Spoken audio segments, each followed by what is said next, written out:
Okay, I guess this but I think is that's a bonus use piece because this Steam is a Deck just bonus. updated Valve just updated their Steam Deck. So now there's a new OLED on. Shit, I think the OLED looks great. Yeah.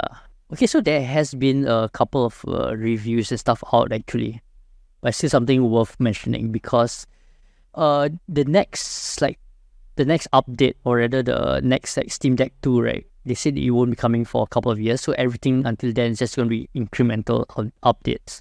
But this one is quite a big thing because the battery life is better. The screen is obviously sharper. You get black, and we were talking about cooling, right? It runs a bit cooler, so it's quite For cool. sure, man. I mean, if you're Yeah. gonna launch something new, you're definitely gonna upgrade some of the things. If not, Yeah. it's not worth buying any of this. Yeah, man. So this is something that I might actually buy.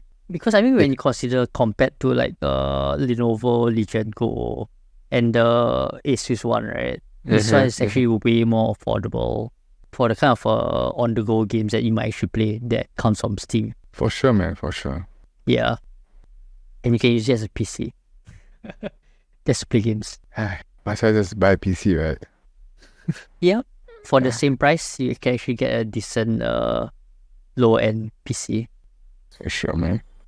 Yeah.